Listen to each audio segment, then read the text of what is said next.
పొద్దున్నే హెల్లో అంటుంది, పొద్దు పోతే చాలు కళ్ళొకొస్తుంది, పొద్దస్తమానం పోయినంత దూరం గుర్తొస్తుంటోంది.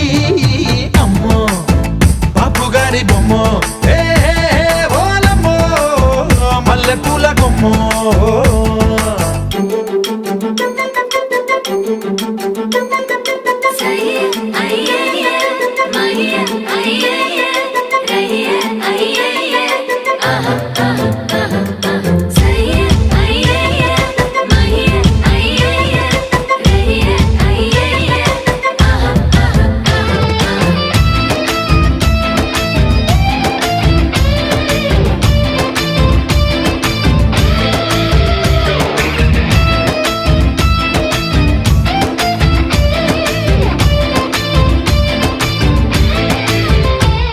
ఏ మాయాలోకంలోనో నన్ను మెల్లగా తోసేసింది, తలుపులు మూసింది.